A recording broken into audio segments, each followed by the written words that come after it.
Damn, this thing's hot. I don't mean sexy. It's nothing great to look at, but shit, it feels good in the hands.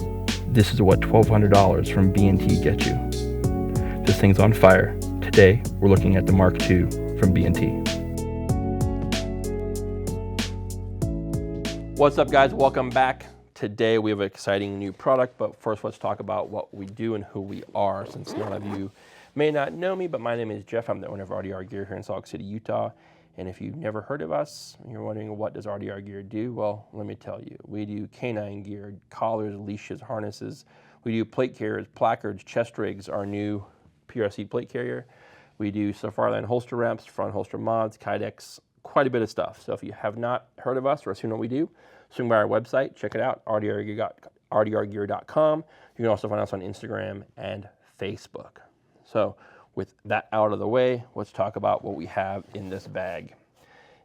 Kind of unique because the bag doesn't have any markings, but you would think it would.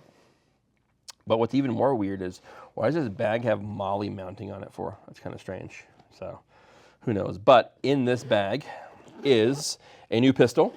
And it's kind of a unique pistol because even though I am a fan of this brand, it intrigues me at times because I feel that they do about 8 things right in the products, and then there's maybe 2 things that I kind of really don't like. And it's kind of weird. It's like with my B&T APC9, and this is the B&T Mk2 pistol from B&T. This is a kind of a weird pistol because it is kind of a, if you ever heard of the Sphinx SDP, it is pretty much the damn same pistol as the Sphinx. I tried to find information on, was Sphinx a B&T?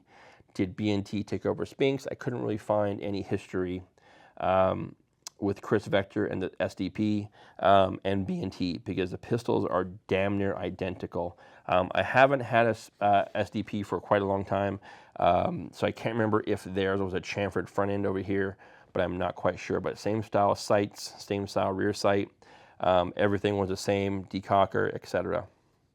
So this pistol came yesterday, or excuse me, Friday, and we took it out to the range today to give our first impression. We shot it quite a bit, and I'm going to share with you guys a little bit of some of the things that I was pleasantly surprised, but also kind of just in awe of and why it happened. So let's start off with the pistol itself. So it's a double action, single action pistol, similar to a CZ75. It does even take CZ75 magazines, so that is an option there. The ergonomics of the pistol are phenomenal, very well fit to the hand.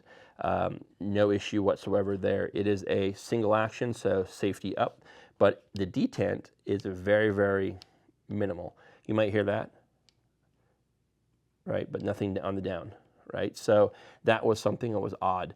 The takedown, or excuse me, not takedown, slide release, I can't reach it whatsoever because the safety is in the way of me getting to it. So I literally have to change the pistol in my hand, literally change this direction to get that slide release to stop or to drop. So with it being so protruded right through here, it blocks me reaching forward.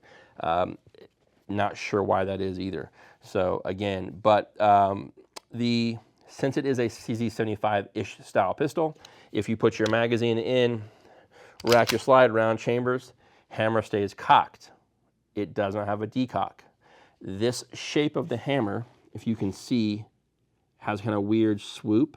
This knurling back here is not to thumb the safety or thumb the hammer to single action safe on.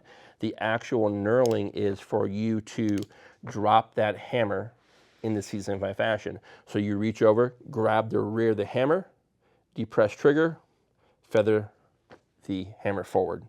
That is why it's got that shape and the knurling, that kind of swoop, and then the knurling on the bend. It is not for you guys to be able to walk up and say, oh, hey, let me cock my pistol single action.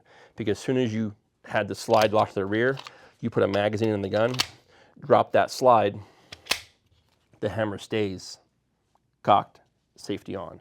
So this is for you to, if you were shooting at a match or you didn't want it on single action, you're at home, which is one of those things that I just be aware what you're getting into with these pistols is that you would feather back the hammer, put pressure, release trigger, and drop the hammer forward.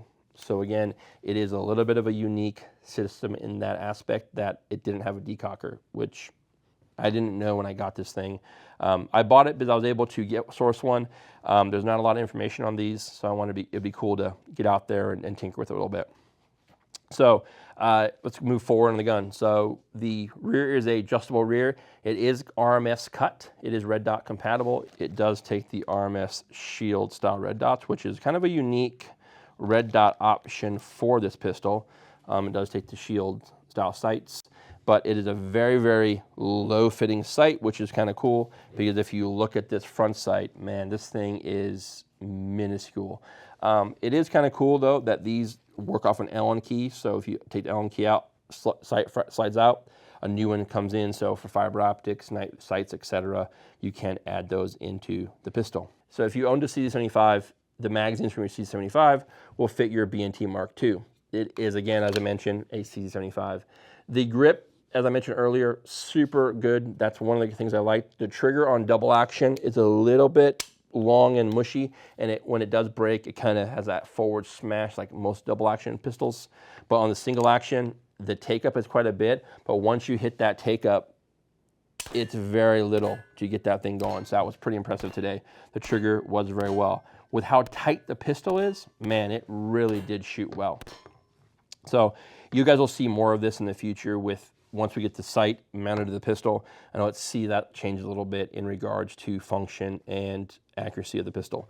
So the frame and the slide is kind of like that CZ75-ish or CZ-ish in general, very short on the top and the full metal frame. The one downside of that full metal frame, it gets super hot. This afternoon we probably shot maybe 3-4 mags, so 4 times each mag twice. But man, this lower frame got, even the beaver tail, when we were at the range I had Crispy grab the pistol, even the beaver tail had transferred heat to the rear of the gun, and the rail section here had transferred heat. So that was something that this gun is definitely not one you could like do a class with per se maybe. It definitely is a recreational shooter, but man, it needed gloves.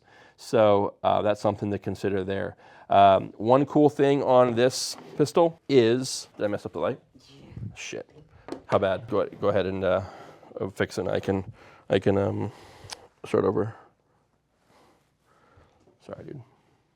Includes a threaded barrel. It is a left-hand pitch. I do not know the exact measurements on the thread pitch, so I have to look into that because I'm hoping that it's left-hand thread like an HK, but it might just be a left-hand thread for the B&T suppressors, so we'll have to see on that. But hopefully the CGS can that we just got in that has a left-hand booster for the HK will fit on this pistol, and we'll kind of go through it and see if that works out as well. But overall, this pistol had a lot of cool features, but a lot of disappointing features as well.